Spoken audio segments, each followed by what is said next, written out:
Bueno, pues nos encontramos en la ermita del Vaquero. Siguiendo con lo que decía Eloy, sí que es verdad que es una ermita sencilla, pero que a nosotros nos gusta decir, a los que somos miembros del Vaquero, que es un cofre, ¿no?, donde se guarda un tesoro muy importante en la ciudad, como es la devoción a la Virgen de Guadalupe.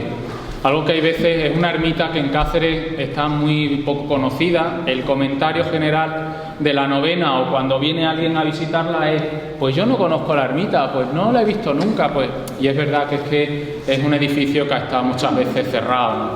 Y la visita, bueno, pues aparte de los sábados, que es la misa, pues o se ve en la novena, o si os ponéis en contacto con la cofradía, pues no hay ningún problema, porque la hemos enseñado en muchas ocasiones, ¿no? Lo digo a efectos de si tenéis algún familiar o conocéis a alguien que, oye, pues yo no conozco la ermita del Vaquero, pues ponéis en contacto con la cofradía y la enseñamos, que no hay ningún problema. ¿Por qué decimos que es un cofre muy importante que guarda un gran tesoro, ¿no? Pues según la tradición, el solar donde se construye la ermita es la casa o las casas donde vivió Gil Cordero. Gil Cordero, como sabéis, es la persona que comienza con la devoción a la Virgen de Guadalupe allí en Las Villuercas. Yo siempre me gusta decir que comienza con el culto y la devoción, ¿no? Porque es verdad que se le atribuye a él la escena famosa del hallazgo milagroso de la Virgen, ¿no? Que no sé si sabéis la historia, que él era vaquero, como tanta gente de aquí de Cáceres, por la tierra es muy buena para la ganadería, ¿no? Y entonces él y otros vaqueros en épocas de escasos pastos por aquí, pues se iban a zonas donde eran más ricos, ¿no? Y uno de ellos, donde los vaqueros solían llevar a sus ganados, era la zona de Alía, de Guadalupe y de por ahí, ¿no? Lo que era el arroyo Guadalupejo. Entonces parece ser que en uno de esos días que estaba por allí, se pierde una vaca, y cuando va a la búsqueda Gil Cordero de ella, pues se la encuentra muerta en un sitio, ¿no? Pues él se disponía a quitarle la piel para poder aprovecharla y demás, y escucha una voz que le dice: no la mates, déjala, vete a la tierra de Cáceres y di que aquí, en el mismo sitio donde está esta vaca, se encuentra una imagen mía. Era la Virgen de Guadalupe que le estaba hablando, ¿no? Entonces él viene aquí a Cáceres, al clero, se lo dice al párroco de Santa María y demás. Parece ser que lo toman pues como una persona que estaba loca, ¿no? Que no le echaron mucha cuenta.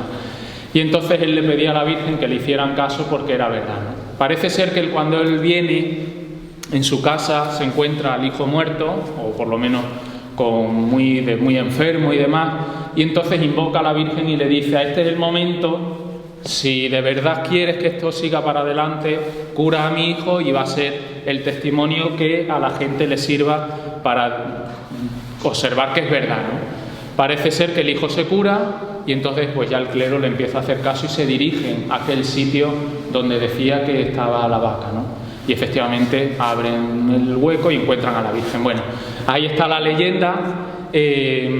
Cuando estudias un poco las leyendas, son 4 modelos que se van a repetir, porque es un hecho parecido a la Virgen de Jaén, de la cabeza.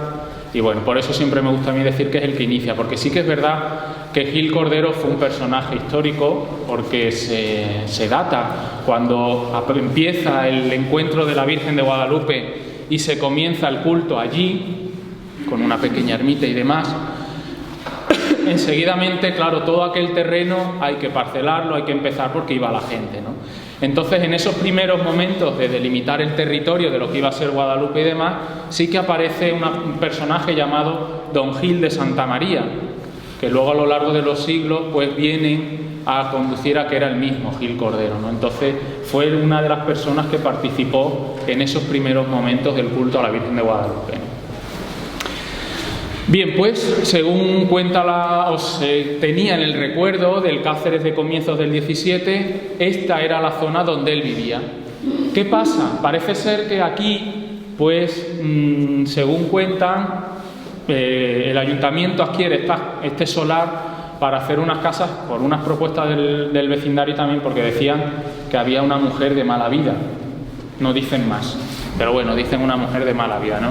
Entonces, claro, la gente decía, pero un sitio donde ha estado viviendo Gil Cordero y demás, pues no puede ser así, tiene que tener otro destino y demás, ¿no? Bueno, entonces, pues, el ayuntamiento empieza con la iniciativa de construir aquí lo que en principio iba a ser un humilladero, no iba a ser una ermita, iba a ser un humilladero. Lo que pasa es que luego, bueno, pues se decide ampliar el proyecto y construir la ermita, ¿no? Como digo, se comienzan las obras, va a ser muy azarosa, el ayuntamiento por problemas económicos no la va a poder terminar, hubo un tiempo que estuvo parada. Total, que llega don Juan de Carvajal y Sande, volvemos a la familia Carvajal, de la que hablábamos en Santiago, estará ya unos descendientes, y dicen que por su especial devoción a la Virgen de Guadalupe, él va a asumir el coste de las obras. Él era un personaje en Madrid bastante importante, con bastante economía también, y entonces asume la obra. Entonces va a llamar a Alonso Hernández, que va a ser un arquitecto de Garrovilla, que va a ser el que traza la obra que vemos hoy. Y bueno, pues la construcción es muy simple, es lo que veis, ¿no? Pues es una ermita de una sola nave, con una cúpula central y dos tramos, uno a los pies y otro que va a ser la cabecera, ¿no? Para el retablo se va a llamar se me ha ido la cabeza, a Juan Bravo. Juan Bravo va a ser un artista, un artífice muy importante, un artífice importante de por aquí, va a trabajar en muchas obras, ¿no? Entre ellos, cuando concierta este retablo, la Cofradía de la Misericordia le va a encargar el primitivo que tenía en la capilla suya en 1668. Bueno, pues lo que pasa es que luego, cuando se hace el camarín, ya en el siglo XVIII, ese retablo va a pasar a Santo Vito, a la ermita esta que conocéis al lado de San Blas, y bueno, pues luego con los avatares de la ermita desaparece ese retablo, ¿no? Pero va a ser el mismo que hizo este. También va a hacer Juan Bravo el retablo. Hay un retablo muy parecido, si vais a San Pablo, el retablo que hoy está San José, me parece, la imagen de San José es muy parecido, cambian las escenas de las pinturas, pero es igual. Bueno, pues lo que quiero decir que es un artista local. Y ya una vez que se termina, pues se encarga a Mendo Montejo que lo policrome, que es un autor de brozas que trabajaba mucho con Juan Bravo. El retablo es muy curioso. Bueno, en la parte central se encuentra la imagen de la Virgen de Guadalupe. Aquí, siempre que viene la gente, nos gusta decir que no es una réplica. Estamos cansados de decir que, porque en todos sitios aparece que es una réplica de la Virgen de las Villuercas y demás, que no es una réplica.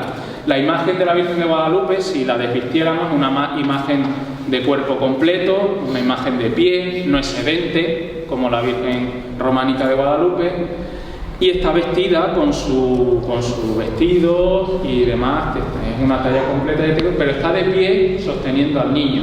¿Por qué no es una réplica? Cuando don Juan de Carvajal asume el coste de las obras, él, como vivía en Madrid, pues va a encargar mucha obra allí, ¿no? Y entonces parece ser que en un taller madrileño, pues la obra la vio, la Virgen la vio y dijo que la policromase en morena para que se pareciera a la Virgen de Guadalupe y se la trajo, con lo cual era una imagen que estaba hecha, que no se hizo expresamente para la ermita, que podía haber sido del Rosario, podía haber sido lo que sea, pero bueno, que con esto que os digo, que cuando veáis por ahí una réplica, no es una réplica, es una Virgen de pie, con el niño en brazos y demás. Lo único que sí que es verdad que está pintada de negro para parecerse a la Virgen de Guadalupe. Entonces ya os digo, de un autor madrileño. Y el retablo, muy curioso con las pinturas que aparecen, sobre todo que flanqueando la hornacina central, vamos a ver a San Benito. Bueno, ¿por qué estos personajes? Pues porque eran los santos que en la época en que se hace el retablo, a mediados del siglo XVII, los más devotos de la ciudad. San Benito, que llegó a contar con varias ermitas en la ciudad sin haber tenido nunca comunidad benedictina, ¿vale?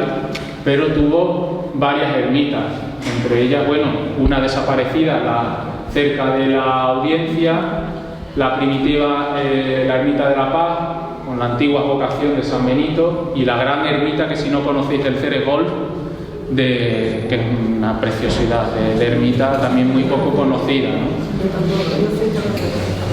Que si no la conocéis, los que no la conozcan, ir a verla, ¿eh? Porque tenemos unas joyas de ermitas y la verdad es que las conocemos muy poquito. Bien, tenemos a Santa Eulalia de Mérida, aquí veis, con la palma del martirio, y no sé si con los focos podéis ver del brillo el hornito, donde según su biografía pues fue martirizada en Mérida, ¿no? En Emérita Augusta, y vestida a la moda de los cuadros de las santas de Zurbarán, ¿no? Un autor extremeño. Bien, ¿por qué Santa Eulalia? Bueno, pues sabéis que aquí se encuentra la ermita de Santa Eulalia, que cuentan que parece ser que era el lugar donde nace y de parte para Mérida, y allí es donde muere martirizada, ¿no? De ahí que aparezca. Un santo decapitado que veis aquí, y si os acercarais, bueno, pues ahí podéis ver el nombre, San Jonás. Bueno, pues también se cuenta de este santo, parece ser que era de aquí, según se contaba, y aparece con la cabeza en las manos porque dicen que en el momento de su martirio pues le cortaron la cabeza, ¿no? Y que fue andando él con su cabeza hasta el lugar de la sepultura. Bueno, pues son estas cosas, ya sabéis, a veces que se cuentan todo eso. Fijaos si llegó a tener devoción, que en el retablo de la Virgen de la Montaña llegó a haber un cuadro puesto, no partícipe de la obra original, pero sí que llegó a haber una imagen. Cuando se comprobó que era un santo, bueno, que no era muy veraz, ¿no? Pues se ilumina. Pero bueno, aquí nos ha quedado, yo creo que el único sitio, o de los pocos sitios, que permanece este testigo, ¿no? De lo que fueron las devociones del Cáceres antiguo. Y Santa Lucía, ¿no? Aquí con la bandeja con los ojos y la palma del martirio. Santa Lucía, que también conservamos una ermita y que hoy día, bueno, pues con esa romería tan popular en la zona de las minas, y que también tuvo y gozó de mucha devoción aquí en Cáceres, ¿no?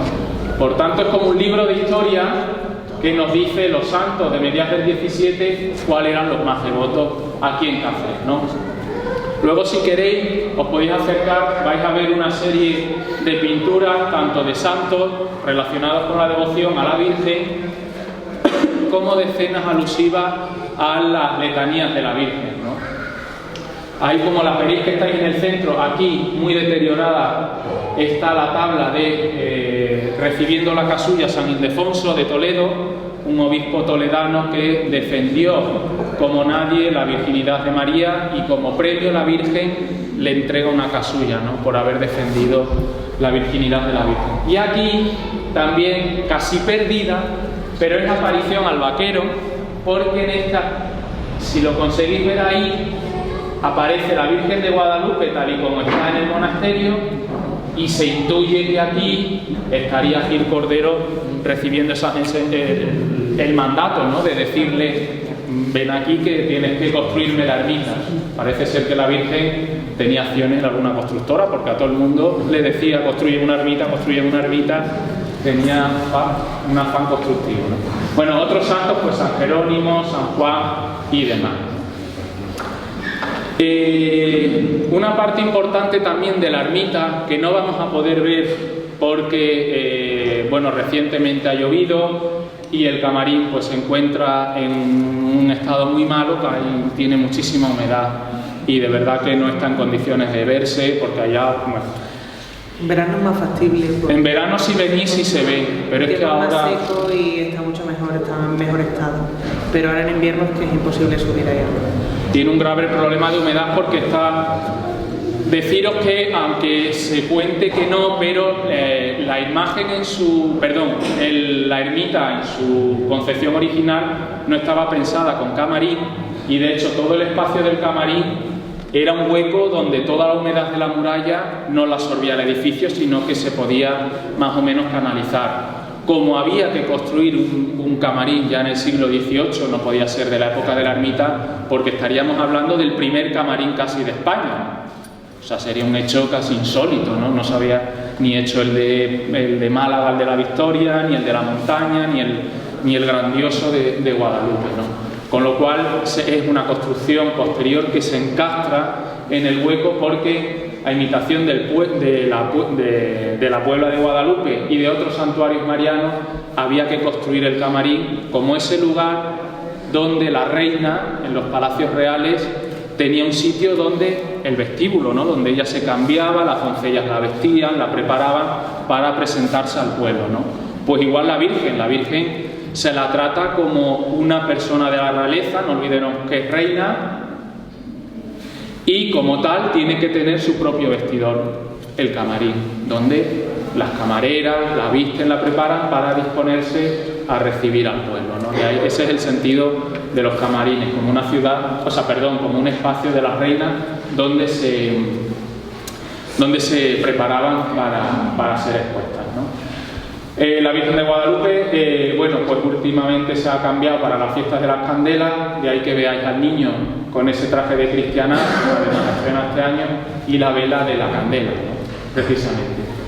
Una joya de la ermita va a ser precisamente este Cristo, que por su tamaño, un tamaño bastante considerable, no se sabe muy bien si de marfil o hueso. Si fuera de marfil sería una pieza muy valiosa por el tamaño que tiene, como os digo, y se piensa que precisamente lo más fácil es que sea hueso. El día que lo bajemos, si Dios quiere, cuando se restaure, pues lo podremos comprobar. Si miráis a vuestra izquierda, podéis ver un cuadro importante, ¿no?, por la parte central, la Virgen de Guadalupe y una carta. Bien, ¿qué representa ese cuadro? Pues es un esbozo. Antiguamente, cuando la Virgen, con la imagen de determinado santo, concedía un favor especial a una persona, ¿no?, en agradecimiento, esa persona le dedicaba un esbozo que se llama, pues con un agradecimiento. No sé si habéis ido a algunos santuarios, por el gran poder, si que conocido el de Guadalupe, cuando subí al camarín, hay veces que veis pues piernas de cera o en Fátima, el pelo y demás, ¿no? Esa era una parte, como ofrendar esa parte que te ha curado. Otro tipo también era hacer esbotos, es decir, cuadros que reflejaran el milagro que esa imagen te había concedido.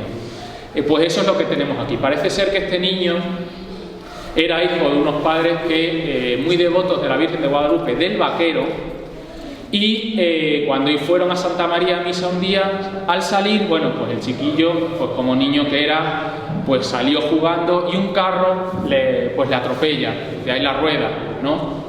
Parece ser que el niño queda pues muy mal herido, muy mal, casi que la muerte, ¿no? Y entonces los padres le piden a la Virgen de Guadalupe del Vaquero que por favor obre el milagro de curar al niño, a su hijo. Parece ser que el niño se cura y entonces los padres, en agradecimiento a la Virgen, le realizan este cuadro que, como veis, es importante porque los esbotos suelen tener un tamaño más bien pequeño porque suelen ser gente humilde, ¿no? Con lo cual no está hablando de una familia que tuvo que ser pudiente. Y si vierais el cuadro más cerca, es un cuadro de una calidad, sobre todo el retrato del niño, de muchísima calidad. Parece un infante, el retrato de un infante como los que hizo Velázquez, no siendo de Velázquez, pero especialistas en arte, cuando vienen aquí sí que todos coinciden, sin decir nada, prometo que no digo nada, yo les dejo a ver qué dicen, todos coinciden en que seguramente sea de algún discípulo de la escuela, por lo menos cercana a Velázquez, con lo cual es una joya que hay en Cáceres, también muy poco conocido, ¿no?, el esboto del niño milagroso, ¿no? Y yo creo que poco más.